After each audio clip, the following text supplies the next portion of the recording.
Hi, everyone. Today, I'm so excited that we get to talk with Brett Lewis of our, what month are we on? August? August. August. Can you believe it's August already? Our August block designer for the Quilter's Planner and his block East of the Sun, which is also featured on one of our covers this year, our interchangeable covers, which I was so happy to feature that photo. Anyway, I'm excited to talk with you and everything that you have going on quilting. So we can dive right in.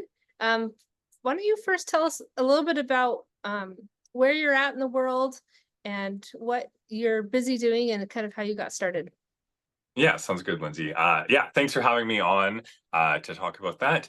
So I am located up in Edmonton, Alberta, Canada, which is kind of in northern Canada, where in the summer, the peak, it's late till almost 11 p.m., which is really nice. And in the winter, it's minus 40 degrees Celsius. So um, You get the there's, there's extremes. there's a lot of extremes in the weather for sure. It definitely makes for wintertime is nice for quilting quiet time because there's not a lot of daylight. Get to do that. Um, yeah, so I got started in the world of quilting. I was going to say way back, but not really that far. Back in 2016, and it was after being gifted a baby quilt for our son, and I didn't realize there's such cool fabric out there. Like I'd always really loved design and fashion and color, but I'd never really gone into a fabric store because my mom wasn't a quilter or my family members weren't. Besides in the 90s, maybe making curtains in a farmhouse that were like had Holstein cattle on them and these little frilly like there maybe everyone remembers this era and it was like this like dark green and yeah um, so when this quilt came, this baby quilt, I was like, "Ooh, there's lots of cool fabric on this." And it was from my sister-in-law at the time. And my mother-in-law was like, "Oh, well," she was a quilter, and she said, "I will make Damien a quilt for when he transfers from the crib to a bed." So she's like, "Why don't you go buy some fabric and go to a quality quilt store?" Was her first advice. So I went in a quilt store, Perfect. and I was just kind of like overwhelmed with like, "Ooh, this is a plethora of color and design and art." And I didn't know what a fat quarter was.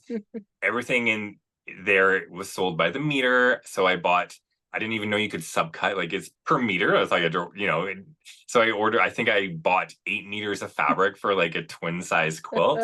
And she was a bit of a procrastinator with maybe starting or finishing projects. So she's like, it's a year and a half later, Damien's now in a bed. She's like, "Oh, maybe you want to make this quilt." And I had never done any sewing really besides 2 weeks in grade 8 in high school, like where we made Right. pajama pants. Yeah. So I signed up for a baby quilting class at my local quilt store in Edmonton and went in, bought fabric, got a little intro sewing machine. I was really invested. I was like, "Ooh, I think I'm going to like this."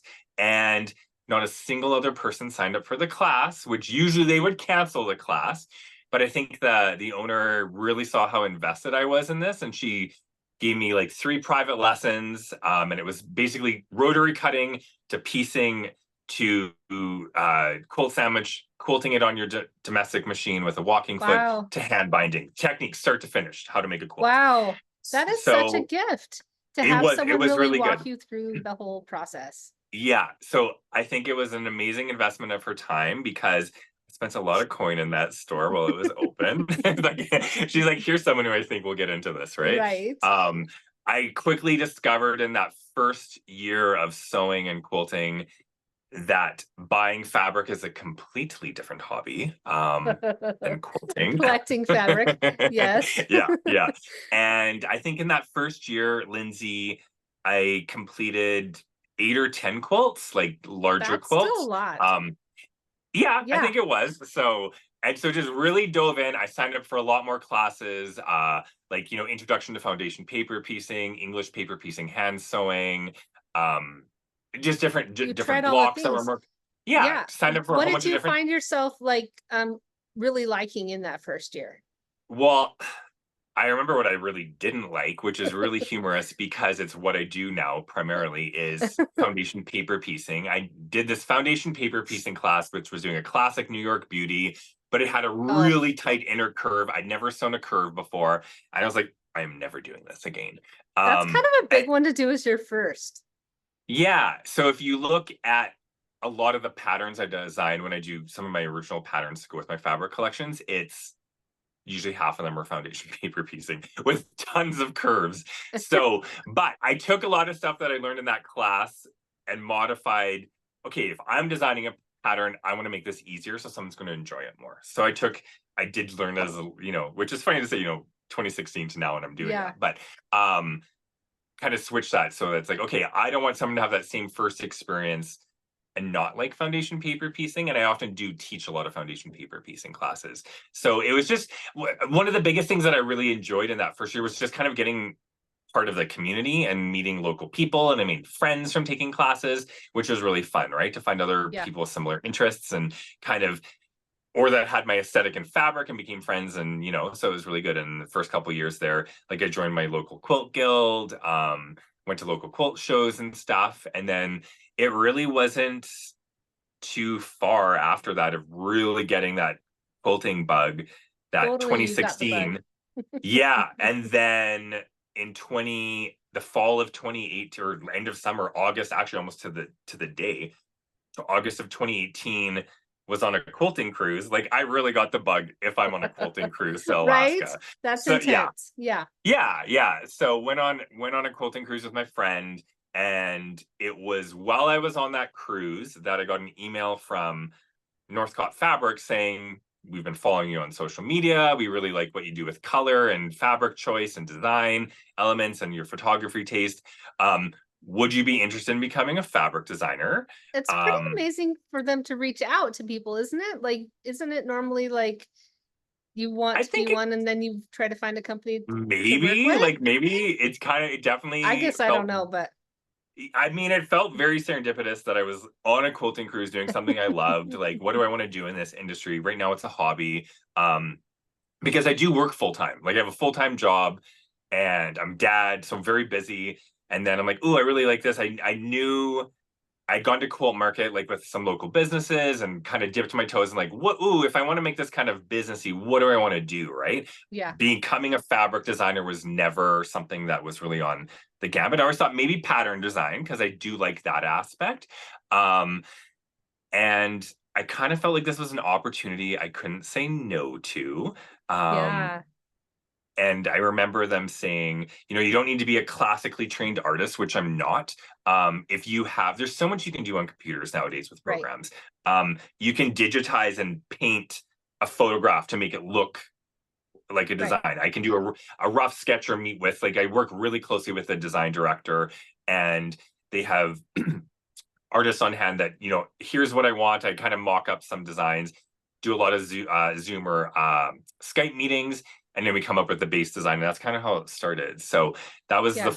August of 2018, and then it was the fall of 2019 that I had a booth at Fall International Quilt Market in Houston, like my own booth, which was like mind blowing, and Yeah. had to do oh, why am I completely blanking on the name?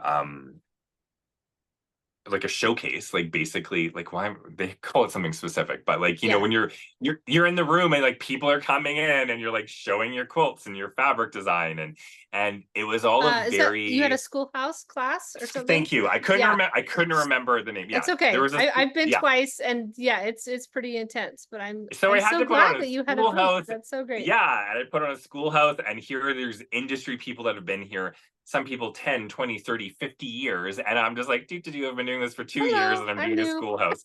Yeah, yeah. So it was like really surreal, really amazing, so much fun, exhausting.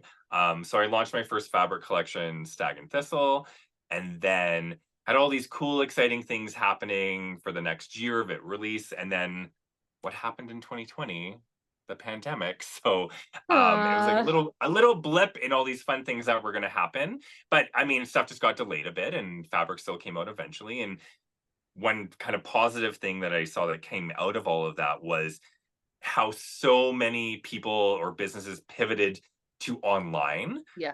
which really opened the opportunity to do like an online lecture for guilds that are across the country or in another part of the Absolutely. world. Yep. So that was really, really cool. So in a sense, so And kind of opened the door and there. to be honest, this industry didn't, I mean, I see that it, I don't know, hate to like say one way or the other, but I feel like it didn't take a huge hit. In fact, it grew, right? Like all these people So are many people home, started. right? Yeah, So we have yeah, so many new people, and I think it's a matter of continuing to encourage those that picked it up then to keep going. But I yeah, feel like so many of my personal clients that I've worked with that are quilters, um, that I do design work for, all of them had like this increase in business because they were yeah, pivoting to online and yeah, embracing it. yeah. So yeah, that was, I think, kind of a positive that came out of it, right? And Yeah. especially a lot of new quilters, right? A lot of people went and bought and little sewing machines, started, oh, here's a pandemic project, I'm gonna start quilting. Or a lot of these handicrafts that were old school that were maybe thought to be for a different generation, a younger generation has come in and like macrame is huge now, crocheting, all of these things that people when Weaving, I yeah, was younger, I thought was maybe for, grandmas. And now it's like right. hip. You know what I mean? Yeah, So it's kind of cool this as a continuation and reviving it so that the art continues, which is really, really awesome. So yeah, yeah. absolutely. That's so great. Okay, so walk me really quickly through your fabric collections Yeah. and how many of them are still in print, and is it kind of one of those things where you just do the next churn, or have they chosen to reprint any of yours? Like give us a little inside peek of what it has been like for you. Yeah. So basically, I do about a collection a year with Northcott Fabrics. I'm signed under, which is in Canada. Um, I have 4 collections that have been printed and are out in the world right now. I would say it's near impossible to get some of the first few. They're out of print. Like, Yeah, they haven't done any reprinting of my collections. And it's funny as it's come into the industry and done teaching and have people love my collections and become popular that try to find old out of print stuff or they're like hoarding stuff. And I've seen it's just kind of surreal in that sense. Like, oh, Te- look, I have this piece of your fabric. So yeah. Tell us yeah. your collection names just so that we Yeah. can So have my it. first collection, I mean, for starters, Natural Born Quilter is my business name. That's Right. my Yep. identity in the quilting world. My first collection was called Stag and Thistle. Okay. And each collection I've designed, Lindsay, has been really reminiscent of kind of a pivotal moment in my life or a theme kind of. I love If you it. look at all my collections, you can see they're very plant and animal heavy, flora and fauna. I grew up on a farm. I have a degree in agriculture and animal science. I love nature. So I wanted to design something, bottom line, that I wanted to sew with and hope that people wanted to sew with it too. Yeah. Um, I really love color, so you can see that in a lot of them. So Stag and Thistle was really inspired by growing up in Summerland, British Columbia in the Okanagan. Um, each of the prints that I named was kind of in reference to something growing up there. Like Deer Ridge was the main focal print, and that's the little area above my family farm. There's barn swallows in that collection, which we have barn swallows Mm-hmm. and little nests and stuff. And it was like, reminiscent of my mom had this Avon tin that had this nest on top. So I kind of took that image and modified it and put some sewing notions throughout it. So that was the first collection. And then the second collection was called Prairie Meadow. It was a bit of a change in coloring for me. I went a lot more traditional and it was inspired. I've lived in Alberta, which is the prairies in Canada, the Yeah. last 20 plus years. So that was kind of an homage to living on the prairies and things that I loved about that. And then looking back on it a little bit was in honor of my dad, some stuff that came out in that collection and the coloring and stuff. The feature animal on there is a pronghorn antelope, and that was based on one of my favorite animals as a child. And I had a postcard from a visit in grade 3 to the Royal Alberta Museum, and it had a pronghorn on it. So, and all these little things. And then there was a bolo tie, like a Western bolo tie, um, uh, with coloring that was my uncle's and my sister's wedding corsage, and these all made it into the collection. So there's lots of little design elements that are very, very personal to me that people might not know Yeah. about, Yeah. that I've put into each of these. So that was Prairie Meadow. Third collection was called Wild. very vibrant colors. When I was in grade 6, my family moved up to northern British Columbia, very isolated, to the region called Utsa Lake, and we were homeschooled for a year. We had a radio phone. We were, I think, 40 minutes from a payphone. We had grizzly bears in the That's backyard. so Moose awesome. walking through the yard. It was rough, and we didn't even have an electric cook stove. Like, we cooked on a wood cook stove. It truly was living in the How, wild but for a how year. magical is that It to it be in was it grade was school, right? And yeah. just kind of Oh, unschooled, right? and we were homeschooled in the amount, like, we could get our work done in like 2 hours, and then we just went off and explored. How my parents Yeah. weren't worried. It was the 90s. My parents weren't worried about us getting eaten by a bear. Like, we had a dog with us, I guess. But so that collection was really inspired by living in northern British Columbia, and a lot of the colors in there are kind of evocative of the northern lights, like the aurora borealis, because we would see them really well up there. Yeah. So that was my third collection. And then my fourth collection, which is the most recent one to hit stores, which would have been last year, was called Water's Edge, and it was really inspired by walking along the water's edge with my son and all the little things you see. I mean, my son is now 10, but it made me think of when he was younger, and the amount of things that he would pick up, like sticks or looking at little bugs or like things in the water. So, and myself too, as a child, in the things that we would see, right? So there's Yeah. like frogs in there. One of the prints is like kind of frog's eggs, like a frog's eggs tone on tone. There's a blue heron. Everything's not traditional colored, like they're all kind of recolored, vibrant. And then lots of moths and bugs and stuff. So that was my fourth collection. So I would say for people that are interested, because I get asked this question all the time, if you really like a collection, if you go on Northcott website and find designer profile, Brett Lewis, Natural Born Quilter, scroll down to collections, and they have an image of each collection. And then there's a drop down menu that says like stockist or distributors by state or province or country.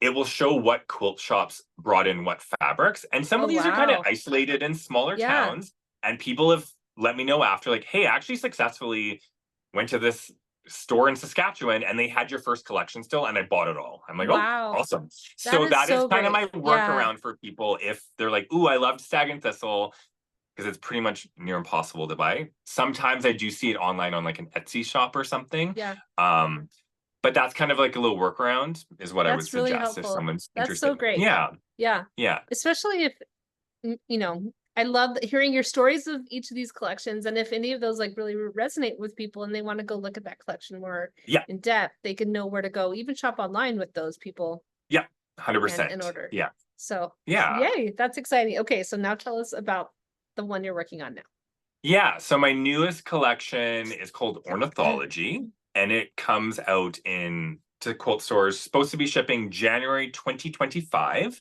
now. Okay. And I absolutely love birds. So it's very inspired by the love for birds, and it's definitely a departure for me from vibrant colors. It's very kind of tone on tone, kind of a throwback vintage feel to the coloring scheme. And I have a shade card that I can show you here. So if you're Yay. familiar with some of my other prints, which are a lot of like teals and pinks and blues and purples and greens, this is very different. But I thought it would be fun to switch it up because I like to switch up in the industry. And it's funny Yeah. because I kind of recently redecorated my house within the last year, and it was all vibrant.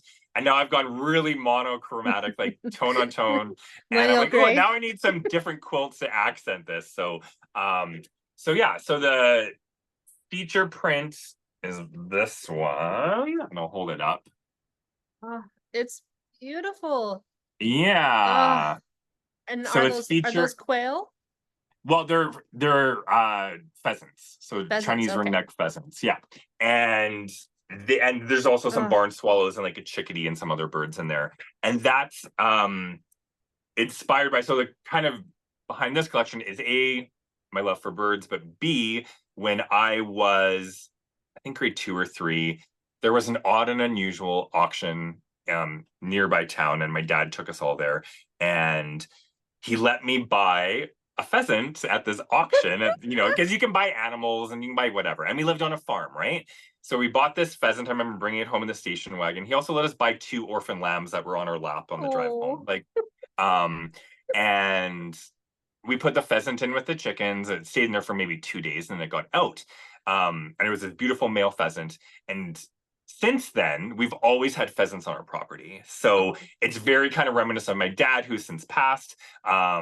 Makes me think of that moment, but also I love the pheasant. And it's funny, like, I mean, I've got a lot of tattoos now. I have the big Chinese pheasant, ringneck pheasant tattoo on my Yeah, that's so arm. great. So it's like there's things, and the pronghorn from Prairie Meadow is on my arm. So that's a central theme. And then there's like this swallow print, Mm. kind of tone on tone, kind of a damask, kind of, Oh, William Morris yes. inspired tonal, some golds, some greens. And then No, I have, are you, I'm sorry to interrupt. no, I it's all just good. in my mind, I'm like, ooh, all of the applications of these prints. Are you gonna look into licensing any of them for paper or other applications? I haven't. I've kind of thought of that because I was like, "Ooh, I was gonna get this printed for wallpaper for myself." It's Right? expensive to custom print wallpaper just for yourself. If you do a big bulk order, yeah. Right. Um, the way it works with Northcott, like they have the licensing to my prints for quilting cotton. So I'm like, Okay. okay, well, there's other applications of these. Like I have seen other artists or Yeah. quilt pattern designers apply it to stationery and stuff. Yeah. And I was like, oh, this is really pretty. This would be really pretty and stuff. And then there's like this peach version, right? Yes. Yeah. Mm. And then this Well, I think overall it's definitely bird worth print. exploring. There has to be some options. I mean, and I off the top of my head, I can't remember names, but I know I've seen other designers who've had, Oh, I definitely fabric have. Yeah. collections come out, but then have, corresponding Yeah. wallpaper or paper Yeah. options. So, It's all time management with me because right. I'm a very busy guy. So it's like working full time, Yeah. how How much do I you can put manage? into this. Yeah. Yeah. Yeah. So You just need an agent, right? yeah, maybe. Yeah. Yeah. Well, that is so exciting. I really, really love those prints, like the damask and the tone on tone. Yeah. And yeah. So how many total either colorways or variations will be in this So collection? oh, you're putting me on the spot. Jeez. It's okay if you don't know the answer to that. I'm just I very feel like excited about it. I feel like there was 12. So we always do coordinating colorwork solids that go with the collection that are already Oh in yeah, print. And there's great. some fun newer ones coming out with that. Um, and then I want to say there was 12 or 11. Yeah. Prints. But my Awesome. advice for people, if they see that they're watching this video and like, oh, I really love that fabric. Get a bundle. Quilt shops have to order it until October 9th of this year to get that collection. After that, they Okay. can't guarantee you're going to get the prints. So if someone's watching this and like, I want my local quilt shop to bring this in, approach them, be like, hey, you guys should bring in Ornithology by Natural Born Quilter. It's a Northcott fabric. I do encourage them to do that. So that's always Great. one thing because otherwise you may not get it. So Yeah. yeah. Very exciting. Awesome. Okay, so every time you do a fabric collection, I know you do a pattern. So can you give us a sneak peek about what pattern this fabric's going to be featured Yeah. in? Yeah. So that was kind of a bit of a learning curve because each release I've done, I think I've done 3 to 4 patterns for it because which is something I enjoy doing. It's one thing I had to take Electrical out of the box, install it on my computer finally, which was a lot of fun. Before I'd sometimes just use graphing paper and mock something up. Yeah, yeah. So I do work closely with them. I do a lot of fun stuff. So that's something to consider. Every collection I do, I know I'm pivoting from your question. I'm going to get to it Okay. though. It's on my mind. Electric Quilt always does a giveaway and a design contest. So I've done this for every collection. Check it out monthly on the EQ8 blog because I do believe mine is coming this fall. I cannot recall the month. Just watch the It's blog. okay. Yeah. And you have a month to submit designs, and then I choose select 1 or 2 quilts that I love, and then they get usually sent a layer cake or a fat quarter bundle from Northcott when it Nice. ships. So it's kind of a fun little Cool. thing to get excited about. And to answer your question, yeah. So each collection, I design 3 to 4 patterns that get printed on paper. So when a quilt store orders in this collection, here's all the yardage requirements to kit Right. 6 quilts. order these patterns. So they usually order fabric and then patterns, and then they go to the quilt shop. So with this newest collection, my probably feature pattern that I love is called Summerland, which is where I grew up, right? And it's very foundation paper piece heavy. New York Beauties, Flying Geese, what I call the spectrum block. A lot of my blocks I've reused throughout some of my quilts because I love teaching. So a lot of times I will teach a lot of my original patterns, and then it just applies across the board. Easy calculation of yardage for when I'm designing it. And then I did do a thicker inner border of that pheasant print just to showcase it. So it's just on paper, but here's the Summerland Oh, wow, pattern. yes. And it's so vibrant with the movement of those arcs. Yeah, it's really Yeah. fun. And I remember like recoloring it and stuff. And then I also designed, recolored a pattern, and then designed two other ones. Very straightforward, because not everyone's going to do that pattern. You have to Right. design for the beginner, the advanced, the intermediate. So then when I called Farmland Field was just an easy kind of window block one. Oh, great. And But a based on perfect color place. choices, I kind of was like, okay, this is a very masculine looking quilt, like just based on, Yeah. and kind of But vintage looking. but a great place to showcase the prints and Yeah.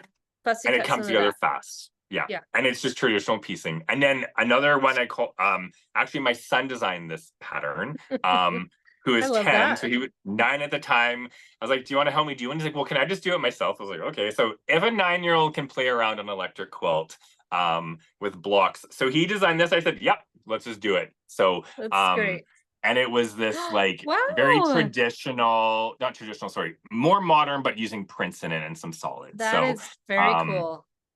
yeah, so and it's just Yeah. using big squares or a lot of larger half square triangles that have that kind of modern effect using some prints. So, and I kind of told him, I was like, okay, any income generated from that is going in your That's registered so great. educational savings plan for you. So, so that's exciting. So he was pretty excited about that. A lot of my inspiration for doing things does come from him because he's kind of been he was the inspiration of getting into quilting, and then a lot of it of what I've done since then, whether it's visiting a quilting store, shopping with him, asking his opinion on stuff. Like he gives me a lot of opinions. And now that he's older, he's quite frank about like, ooh, I don't like that color choice. He's like, try this instead for the background. He's done a little bit of sewing with me. He's a little pedal to the metal. So I have to watch that, but it's a lot of fun. So I mean, power tools, right? Like exactly. my 10-year-old Well, very much loves power tools, and yeah, mm, I totally get it. And I love seeing just that curiosity that comes from that age and their willingness to try things. Anyway, it's very mhm, fun. yeah.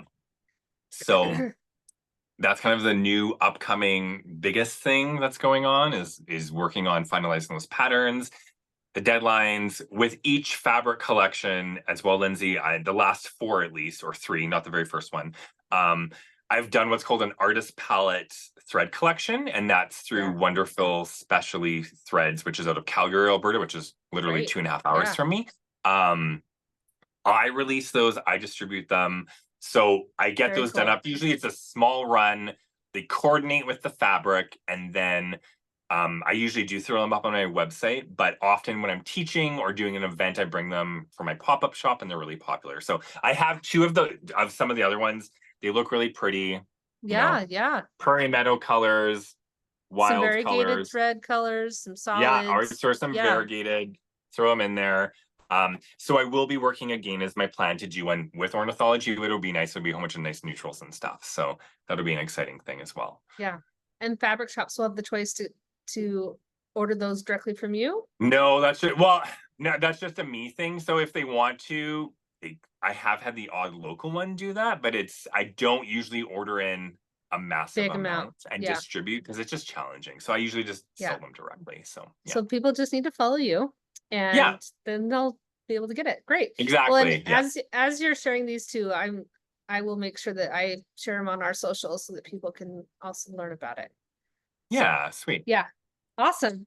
Well, I think this would be a good place to talk about your block for the month. Yes. And I love seeing your style come through, like through this blocked design, and I look at some of your patterns and I'm like, yep, this is all bread all the time. Yeah. Yeah. It's great. So I have my solid version, which is also nicely oriented up there. And I have to turn it around. And you have your version, right? I have two. Yeah. I have a print and a solid. You So finished your solid that you were working on. oh yeah. Awesome. Yeah. I can't wait to see it. Okay, so originally this was on our warm side of our color wheel arrangement, but I love that this block is such a good indication that like it can work regardless what fabric you put in it where, Mhm. and is very flexible. So I can't wait for people to see your original version because it's completely Yeah. different. Yeah, because I remember when we were like talking about this, I want to do something straightforward, not a tough technique. I love half square triangles. Right. Make them a little bit larger, trim them down so the block comes exactly the size it's supposed to be. I am usually a print guy or a print and solid. So I know when I mock this up, I'm like, okay, let's just see what it looks like. So this was with one of my favorite prints that I did in Water's Edge. And then so this is my version with the And the print mostly solids pops and then the print. so well. It does. Yeah. So it's kind of fun. And then exactly like, because I know I did the same green color throughout, but you could easily substitute like these the rectangles here with a different one and make it just fabric selection makes it look completely different. Totally different. Which is so fun. Do you want me to show my solid one that I mocked Yes. up? Yeah. So I did this with kind of the colorway that I used in my Prairie Meadow collection. And then this was the solid one I did. So Yes. yeah. How Yeah. I'm so proud of you. Look at that. It's lovely. Well, Yeah. and I really like that you kind of use the same tonal placement color wise as kind of how we picked it. As far Exactly. as So that's like what I did. I used the different number of fabrics that the planner suggested to use, and then tried to match the tonal of, okay, here's like this one the dark is chevron. like a darker, and then there's a Yeah. lighter kind of that Mhm. peach color there, just to kind of have that same effect. So Yeah. and I'm really happy how it turned out. So yeah. Great. So what kind of ideas or suggestions do you have to people if they're wanting to make this block, but use either scraps or their own set of fabrics that they have? You know, what kind of opportunities do you think there are for placement of Yeah, like colors? I think it depends. Like, hopefully everyone's making the entire quilt. And the fun, well, we did kind of when you design this and did the blocks, like it's like kind of a warm to cool, kind of spectrum there. I think this quilt would look Yeah, cool just eclectically done with scrap. So it really right. doesn't matter. I really liked when I did mix in um the prints that for this larger to really have that arrow showcasing going east, if you're doing the same placement, that it really pops as a focal. So then for me, when I do that for placement, the sizing of these, you really could probably utilize scraps that you have, right? Yeah.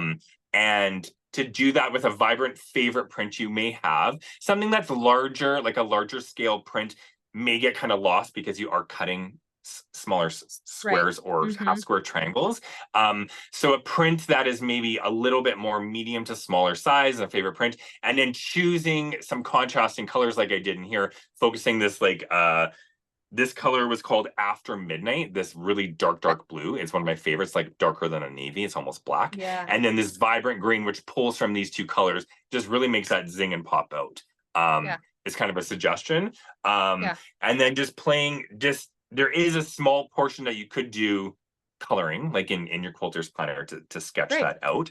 Yeah, and I like the Play idea around. of playing with a slightly different color for either Yeah. this section or like Yeah. how you had on your other one where you did a slightly Yeah. different color for this triangle. hmm That there's just so many options for placing Yeah. different things. Yeah. Yeah. Because it kind of ties it together and just looks lovely, I think. So Yeah.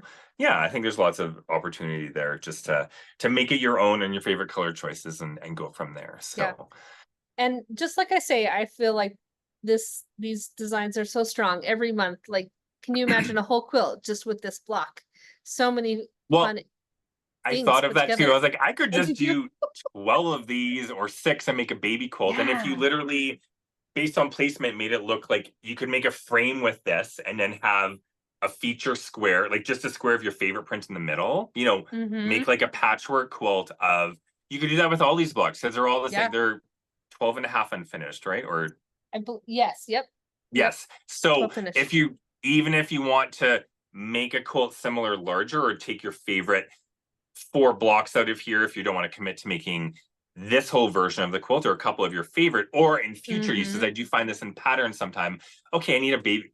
I do not gift quilts, I gift baby quilts, because a lot of work goes into a twin queen size and Yeah. money.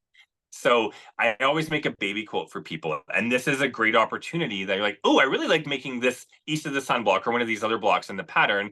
I could just make a few of these and make a sampler quilt, plus some 12.5-inch just solids for a negative space that you could do some Mm-hmm. really cool quilting in, or one of my favorite prints that maybe coordinates if I'm incorporating prints into, right? I think that could be Yeah. a really cool idea to use some of these amazing blocks that other designers have constructed and designed for the planner, and then remixing it into making it your own quilt per se. So, Exactly. or wall hanging Exactly. or pillow, right? Right? So, Yeah. yeah, And on the December section of the pattern, Kitty, who came up with our concept for this, yeah, she talks about a lot of different variations that you yeah, could do to rearrange things. So yeah, it really is flexible. I mean, I can imagine just taking 4 of them and rotating them, pointing each, all 4 yeah, directions. yeah, Anyway, so fun. So fun. yeah, Okay. So you mentioned your tip of oversizing the HST, trimming down to size. yeah, Tell us if you have any other tips with the strip piecing section or matching points. There's kind of a yeah. lot that it's simple, but there's kind of a lot of little bits and pieces that you can do. Yeah, so basically, and it's funny because I have a couple spare, like literally next to me. When you're making your half square triangles, right? And I do them so you're getting 2 at a time, the way Right. I'm piecing them, right?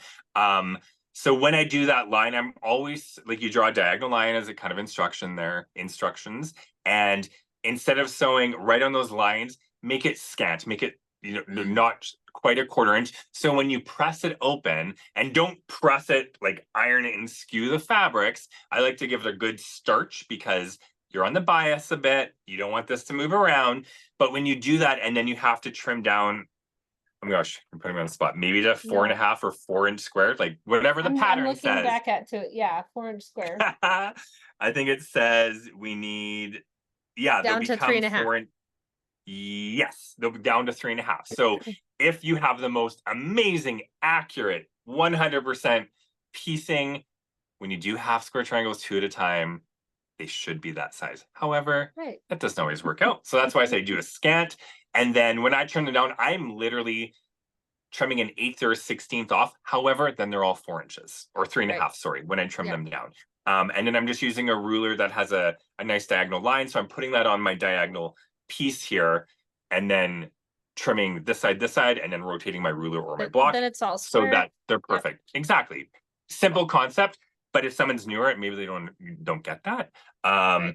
And then when I'm putting my blocks together, with the one where we're taking the strip piecing, I literally just, for my own ease, you could use a scrap piece of fabric or a fat quarter. I just cut, because we're cutting one, it says 1.5 by 15. I just did 1.5 by the width of the fat quarter, and then just lined up the 2 edge so that, and then pressed it really well, and then sewed the other side so that it ends up being, you have a whole strip of the block is this big, right? And then I just Mm-hmm. subcut, so I have my requirements of 1, 2, 3 of 4 of those, right? So Right. because I have done a sampler project before where it was like cut 1.5 by 3.5 and then sew those 3 together, but I find they skew and they're not perfect. Yeah. Whereas if I'm doing a whole strip of fabric with 3 strips of 1.5 and then I'm subcutting, it's more accurate that I'm going to get the right Yeah. size sewing. So They absolutely stay the same size. yeah, Yeah. there's a bit of wastage, but really in the scheme of things, what's a couple inches of loss of your scraps there? Right. And then I'm piecing it in Mm. rows, traditionally, pressing it all one way. So I'm nesting my seams. It's maybe kind Yes, of and hard to see here. I'm very glad we have all those arrows, right? Yes. That point So that really help make it yeah, clear so you know which direction to press each of them. this block comes together really fast, like I'm like under an hour. Like depending, maybe That's under great. half an hour, depending how fast you're sewing, right? Yeah. And then I just use pins. So I nest my seams, put a pin there on each side. I think what I did end up doing, sometimes I just press all my seams down at the end. This one I did open them just when I'm doing my row ones, just Yeah. for bulk. Some people I press love to open, compare. I some love to don't. compare each time. So We yeah, have all down, yeah. And then but this one, I think on my first one, no, I did no, it was a combo. But by but doing the nesting in that, then all your points should line up quite lovely. right. So, Yeah, and I can if they remember don't, the first time I learned that trick from a friend of mine, and I was like, it why was like didn't one of my my grandma favorite, teach me most this? simple. It was one of the most simple like concept for quilting that I absolutely loved. I was like, ooh, this is, terrific. So Yeah, yeah. very, very exciting. Okay, so the planner has the pattern for this block Yep. then on Yep. on page 182 with some more exciting photos of more of your patterns and blocks. And Yep. I'm so Yep. grateful that you provided a coupon code for people Yes. who have the planner so that they can use that for 15% off. Very generous. Thank you. Yeah. It's very exciting. And hopefully we can look for when your new ones are coming out as well. Yeah. Do you always list those patterns in your own shop as well? Yes. So I always Great. have, generally, shops that bring in my fabric will have my original patterns with them. My website is naturalbornquilter.com, and I always have the digital downloads of all those patterns, which is nice. And I have if I have extras, because I do a large printing of patterns and they get Right. shipped to Northport. I do occasionally print or have them offered for sale as well. Oh, great. However, shipping is a bit of a pain sometimes, especially shipping to the States. So I do offer shipping of some of them, but the digital download is kind of So like the much way to go easier. sometimes. Yeah. So, and then a couple other various things. So like, the odd time I will throw up a small quilt kit or those thread collections on there or something else random. So that's just in the product section of my website. There is a bit of a little summary of what I'm all about. Has a link, like I'm a Bernina Canada ambassador, which is really exciting. So I do a lot with them. And then, talk about my journey, links to my social media, which on Instagram is what I'm most popular on, and links to my Facebook, Natural Born Quilter. But that's kind of like the base place to go to see what's going on. And I do my absolute best. I'm not the best on being a top, but uploading the events section of that page. So upcoming stuff. So like this last June, I was a teacher and taught 4 classes at Quilt Canada in Edmonton, which was really cool. Yeah. But I do have some upcoming smaller events where I'm teaching at a local quilt guild or doing a virtual. I always give a virtual or an in-person presentation and trunk show called Becoming Natural Born Quilter, My Journey in the World of Quilting. So even though maybe I'm giving this lecture to a guild in Toronto or Vancouver, they always allow guests on. So if you see that and you follow a link to their page, you just have to pay a drop-in guest fee for that guild, but you would get a Zoom link and be able to watch my presentation. And I always do like giveaways on it and stuff. So I do really enjoy giving that as well. Cool. So yeah. Awesome. Cool. Tell us a little bit about what you love about the planner before we finish up. I love hearing about how each of our designers use it, which version they got, what parts they love, and how you've enjoyed kind of incorporating that into your quilting life. Yeah, I remember like looking into this. I got the version. I don't know the technical name, like the paper version, because I love that you got the paperback version. Yeah, Not a lot of people of the designers got it this year. because I take it a lot of places, and I found in past planners when I had the coil, stuff tore out easier. Whereas this is like really sturdy. Like I'm rough with this. So it's going in and out of my bag. Like it came with me to BC on my recent trip because I was writing stuff that I had to do or upcoming things. I maybe, whatever, I'm going to admit to this. I don't necessarily use it to plan every day. I kind of use it as this is what I have going on this week. And if I need to have a permanent spot to write notes or kitting requirements, I used it so much when I was preparing for Quilt Canada and like literally writing up kit requirements. That's so great. I won't show you the details, but it's like no, it's all right. I love it. this is how much I need to cut for subcutting, and it's just a page of stuff that I can reference, and that's when I was working on it, so I have to Yeah, refresh back to like, okay, when was I writing this up, right? right. But so So I do really you've love got the that. horizontal version. Yeah, And then are you a Monday start or a Sunday start it's a user? Monday Monday start. because Awesome. that's the start of Yeah. the week in my work week, right? I think So so too, but like yeah, there are times like some years and I go back to like wanting to have Sunday at the beginning. I don't know, it's yeah, funny. We found that our readers are 50-50. So, yeah. okay. Anyway, And then one of the other things so it's funny because for the first quilt planner I got, I don't know what year it was, Lindsay. It was the one that gosh, I can't Alison remember. Glass was the Yes. designer. That's the first one I purchased. 2019 or I 20, think it was yeah, like a one of blue those. cover Yeah. that I got. Mm-hmm. And my favorite feature, which today is still one of my favorite feature, is in the very back where it breaks down all of like the fabric requirements Yes. or how many Yes. squares you can get out of a fat quarter or this yardage. So I use that a lot nowadays for a quick reference when I'm designing my patterns and doing my, because it's one thing to design a pattern on electric quilt. It's another thing to write Do it so your you can purchase it and be like, this is right. what I got to do. But I need to Right. write it and break it down. Yep. I also loved it for just how to piece some of these Mm-hmm. straightforward blocks quickly. Because, yeah, a lot of this stuff is on the internet, but I'm literally referencing the pattern section here in the physical quilters planner I have, or I actually have like an old photo on my phone from the quilters planner, like a favorite that I will like just like go back to because like, okay, how many half Yeah. square triangles am I getting out of this, or how do I need Right. to cut it to get this size of a finished block? So I do really enjoy That's great. that section. Those are probably my most popular ones that I always reference, Awesome. right? So yeah, Great. I love it. I'm so glad that you're an ambassador for us this year. And we've loved having your block as our block for this month. So yeah, it's true. August came up. I don't know where the time went. So like it's the year is going to be done. There's I only a few know, more, right? I know. So It's crazy. yeah, It's been yeah, going by really fast, but it's yes. been exciting to talk with each of you guys every month and see how you're using the planner and hear more about your story in person. So thank you so much for joining me today. Oh, yeah, thanks so much. I will just say, like, anyone, if they have questions or comments, they can always reach out to me. Just direct message me on Instagram is the easiest way. Yeah, Um, and I love chatting with people, so that's the way to go. If you have questions or, oh, I listened to this on the blog, and where did you say again? Just to find something. right. So And yeah, I'll it's try to been put links to stuff on this video and in the blog post as well. yeah. So Well, I really appreciate being okay, involved again this year. It's been a blast. I love how this quilt came together, and it looks so cool. So awesome. Well, thank you yeah, so much. thanks. Yeah. Okay, have a Okay. wonderful day. Yeah, and I'll say happy quilting, everyone. So, Yes. okay, All right. bye. Bye.